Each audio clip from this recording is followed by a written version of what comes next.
My name is Jonathan Tyler. This is Joseph Tyler, my twin brother. For the longest time, I try to find ways to make it difficult whenever I arm wrestle. So let them use two hands or to use straps or something like that to make it more difficult for me.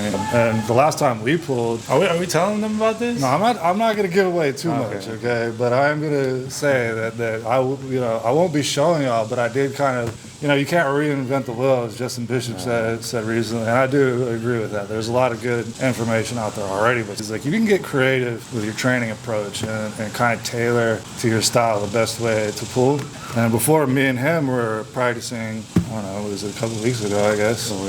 I was just thinking about, like, man, how can I make him more of a puller that I'm like vulnerable to? We'll use straps sometimes and things like that, but even with two hands, it's like I can still kind of get my shoulder in there and press and things like that.